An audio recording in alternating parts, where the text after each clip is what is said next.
Die hoofpaviljoen van die Hoër Jongenskool Parel het Saterdagmiddag vibreer met die dreunsang van duisende skoolseuns toe sy eerste rugbyspan kragte gemeet het met die van Grey College van Bloemfontein. Die Perliete wat 12 jaar laas die Bloemfonteiners kon klop, het die bordjies verhang toe hulle Grey oortuigend met 28-18 ore aangesit het. Ons was langs die veld.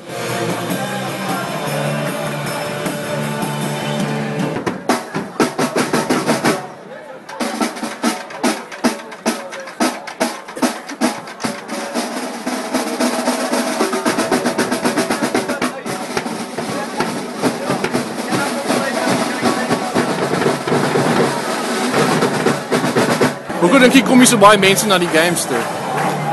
Hulle weet dit gaan 'n groot rugbywedstryd wees. Is dit? Ja. En hoekom dink jy het lekker veel voorloop en of julle die game gaan wen? Hoekom wat dink jy wat het julle die game gewen vandag? Seker maar ons skills, maar die bal is maar nat en die weer is maar dit kan maar enige iemand se game wees. Okay. En die band en die gitaars en die drums en goed, dan dit skep baie gees. Help dit jou, dink julle dit help jou op die veld aan?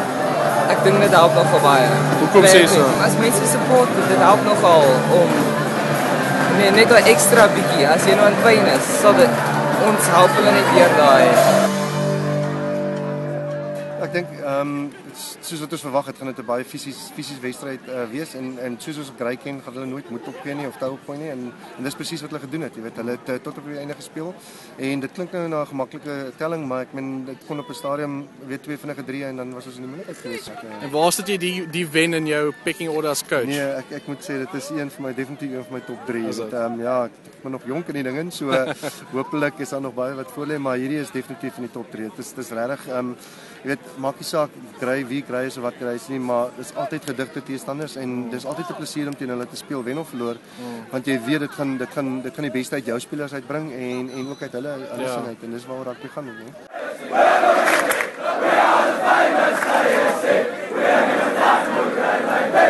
are the famous